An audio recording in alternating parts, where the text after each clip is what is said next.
근데 귀족이, 돈 많은 귀족이 가난한 농부의 재산을 착취하거나 불의를 행합니다. 심지어 죽입니다. 탈취하고도. 그러면 이게 법으로 뭔가가 있어가지고 그 귀족을 처벌해야 되는데 형사법이 없기 때문에 처벌할 수가 없었습니다. 국가가 관여할 수도 없었어요.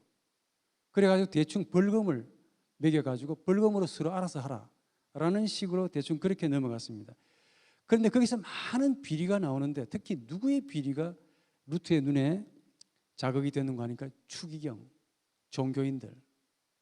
이 사람들이 사람을 많이 고문하고 신문하고 남의 것을 빼앗기 위해서 불의하게, 아마 마녀 사냥이라는 말도 거기서 나왔을 겁니다. 많은 사람을 착취하고 고문하고 신문하고 자기의 그 부를 얻기 위해서 횡포를 부립니다.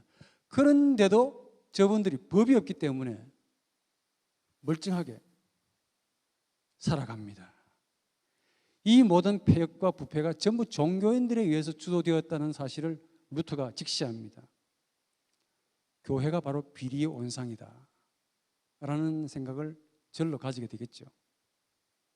그래서 형사법을 만드는데 루터가 관여하게 됩니다.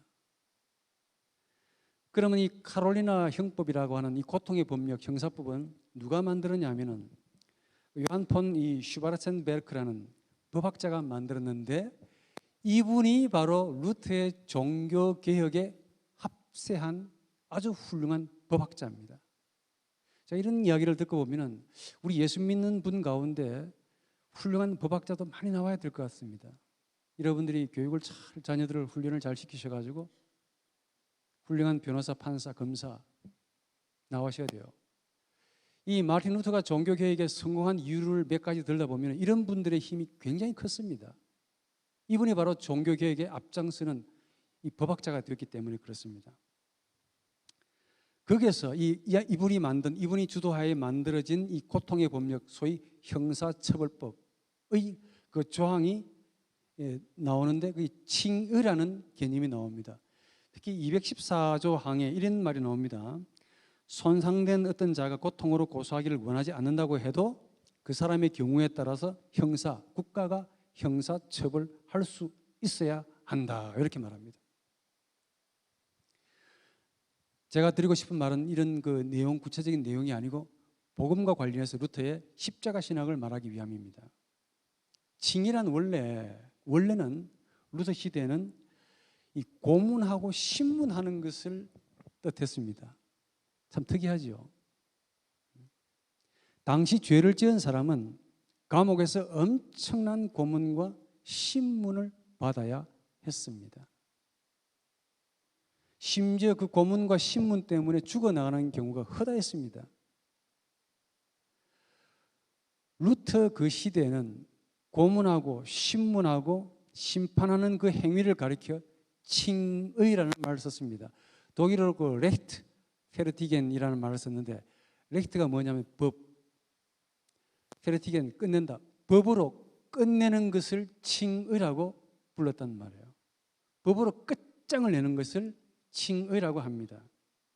그 원래 칭의라는 말은 루터 시대에는 율법으로 고문을 가하고 신문을 가하고 반드시 죄의 대가를 지불하게 하는 것. 반드시 죄의 대가를 율법으로 지불해가지고 그 사람을 판결을 내는 것. 자유롭게 한다든지 법으로 끝장을 내는 겁니다. 재판장이 이 죄인의 행위를 율법으로 판결해가지고 그 죄인에게 엄청난 고문과 신문을 합니다. 그 고문과 신문을 가리켜 법으로 끝장낸다라는 뜻의 그 단어를 가진 칭의라는 말을 사용했습니다. 그 죄의 대가를 반드시 지불하라 하는 뜻입니다. 이걸 칭의라고 불렀습니다. 16세기에. 즉 죄인에게 죽음이라고 하는 그 사망에 가까운 무진장의 고통과 신문을 지불하게 하고 비로소 그 죄를 그 사람에게서 벗겨주는 형태를 칭의라고 불렀습니다. 그 고문과 신문 그 자체를 칭의라고 그 당시 법정 개념으로 사용했습니다. 그런데 루터가 이 법정 개념을 자기 십자가 신학으로 모시고 오신 거예요. 그 무슨 말이냐면 하나님 앞에서 죄인이 의롭게 되기 위해서 율법에 따라서 뭘 받아야 되겠습니까? 신문, 고문을 받아야 됩니다. 그래야 죄가 벗겨질 거 아닙니까? 이 죄인에게서 죄를 벗겨내려면 율법에 따른 신문과 고문, 심판을 받아야 되는데 그 심판, 고문, 형벌을 받고 난 다음에 그 죄로부터 그 사람이 자유인이 되는 겁니다. 그걸 칭의라고 루터는 사용했습니다. 그 고문과 신문이 너무 아프고 괴롭다는 거예요. 너무 아파서 죽여주십시오라고 할 정도입니다. 그 아프고 고통스러운 신문과 고통을 받는 것이 바로 자신의 죄를 해결하는 유일한 길이었습니다.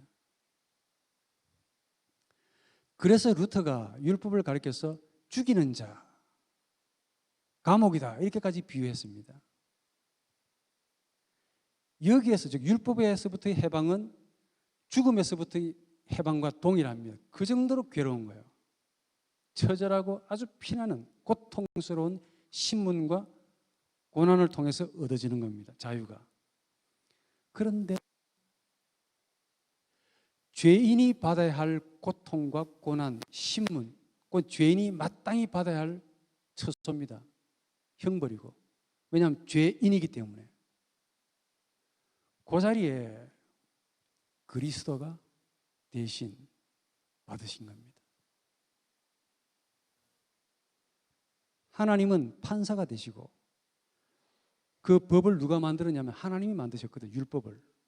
판사가 되십니다. 그럼 율법은 검사가 됩니다. 그럼 그리스도는 누가 됩니까? 죄인이 된 거예요.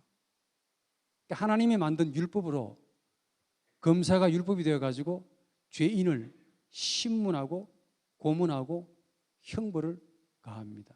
쪼아댑니다. 이 검사인 율법이 그리스도를 피눈물 나게 고문하고 신문하고 마지막으로 십자가에 못 박여 죽여버렸습니다. 율법이. 그런데 진짜 죄인은 그리스도가 아니지 않습니까? 진짜 죄인은 저나 여러분들처럼 뭣도 모르고 있는 거예요. 그런데 그리스도가 우리 대신에 신문과 고통을 당하고 그 죄의 대가를 다 죽음으로 다 지불했기 때문에 우리는 뭣도 모르고 자유인이 된 겁니다.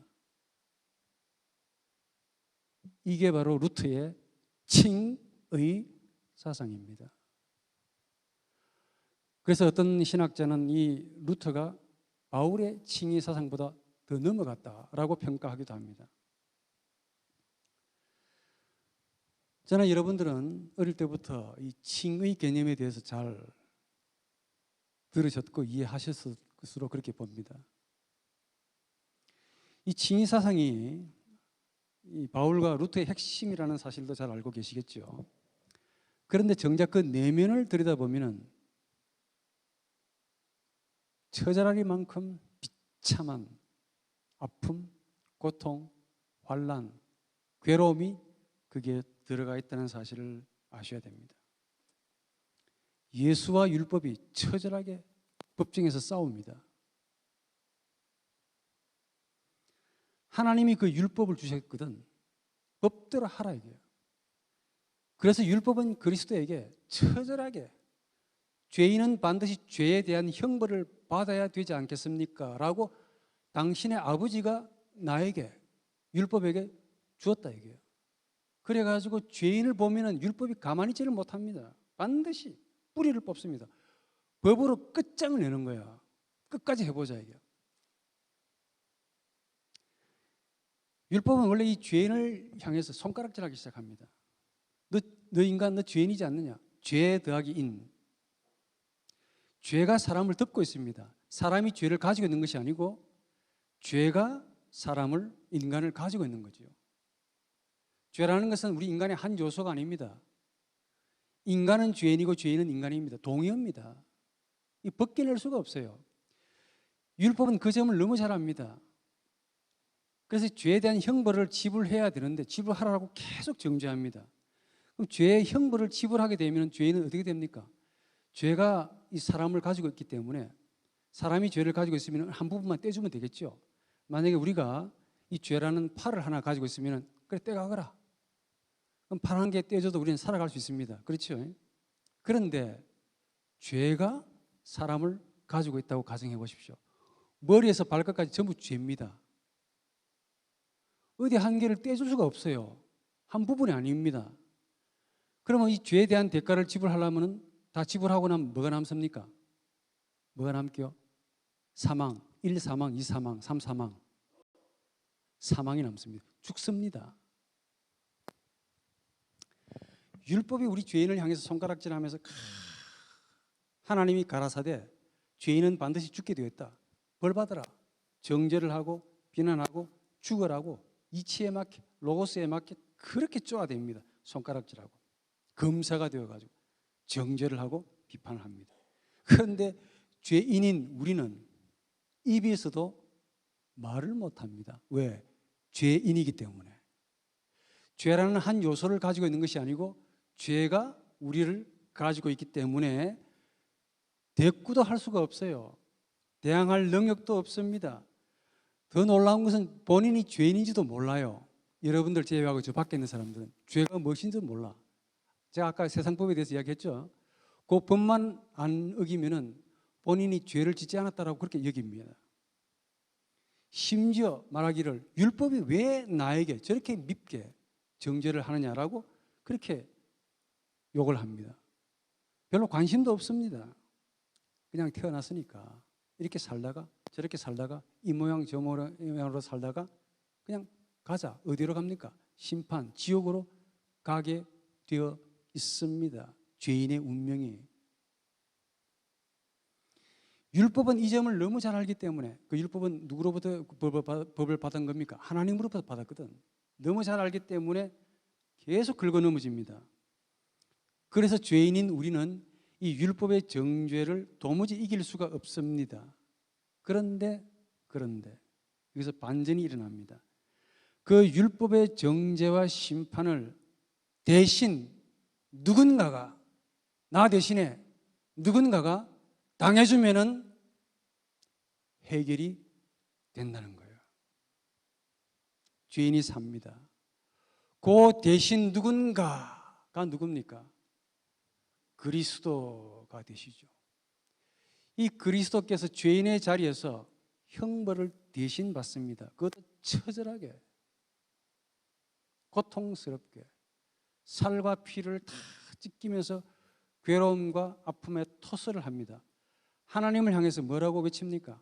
아버지여, 아버지여, 어째서 나를 버리십니까? 라는 말을 토설해 낼 만큼 고통스러운 그 괴로움을 표현합니다. 그런데 이 광경을 보고 있는 죄인들 우리, 원래 그 죄를 우리가 심판을 우리가 받아야 되는데 그 심판을 받고 있지 않는 우리 대신에 심판을 받고 있는 그 그리스도를 향해서 하는 말이 있습니다. 뭐라고 하는지 아십니까? 이사야서 53장에 나오는데 그 내용을 조금 소개해 보면 저 양반 왜 저러냐 이게요. 이때 말하는 저 양반이 누굽니까? 그리스도입니다. 우리가 저분이 왜 저래? 저분이 왜 저러냐 이게요. 무슨 죄를 지었길래? 참 아프겠구나. 십자가 고통이 얼마나 아픈지. 원래 십자가 형벌이 로마 형법이 아닙니다. 다리우스 페르시아의 형벌이었습니다. 그래서 이 로마의 헬라의 알렉산더가 세계를 다 제패하고 난 다음에 페르시아의 그 십자가의 형벌을 본 겁니다. 참 괜찮네. 그래야 그걸 이 그리스로 가져왔다가 나중에 로마로 인계해 줍니다. 그 십자가의 형벌을 하나님의 아들 예수 그리스도가 당한 겁니다. 이 고통을 겪고 있는 그리스도를 향해서 우리가 죄인인 우리가 이렇게 말합니다. 이제 참 아프겠다. 안 됐다 이게. 동정도 하고 심지어 안타까워하기도 하고 어떤 분은 이렇게 말해요. 어이구 저분이 십자가의 형벌을 지었으니까 벌을 받고 있으니까 그 정도로 본인이 심한 죄를 지었는가 보네. 이렇게 또 말을 합니다. 심지어 비난하고 저주하고 손가락질합니다. 죄인인 우리가 그리스도를 향해서. 여러분들 아까 우리 목사님 말씀을 읽었지만은 이사야서 53장 2절에서 7절 한 번 더 보시기 바랍니다. 우리 2절은 우리 자매님들이 좀 먼저 읽어주시고 3절은 우리 형제들이 찾으셨나요? 네, 한번 읽어주십시오. 시작.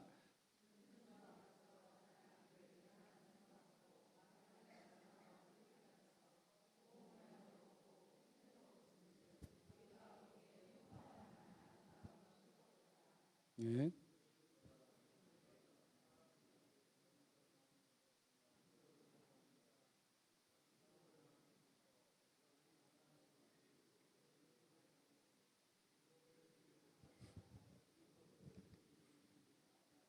참 우리 형제님들 오합지졸이네요. 뭔가 이 단합이 안 됩니다. 자, 4절은 우리 자매님들 시작.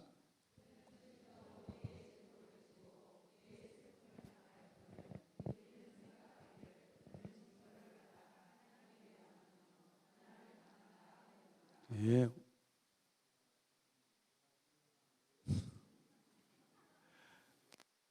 그만하시고 우리 자매님들만 계속 읽어 주십시오. 아무래도 안 되겠습니다.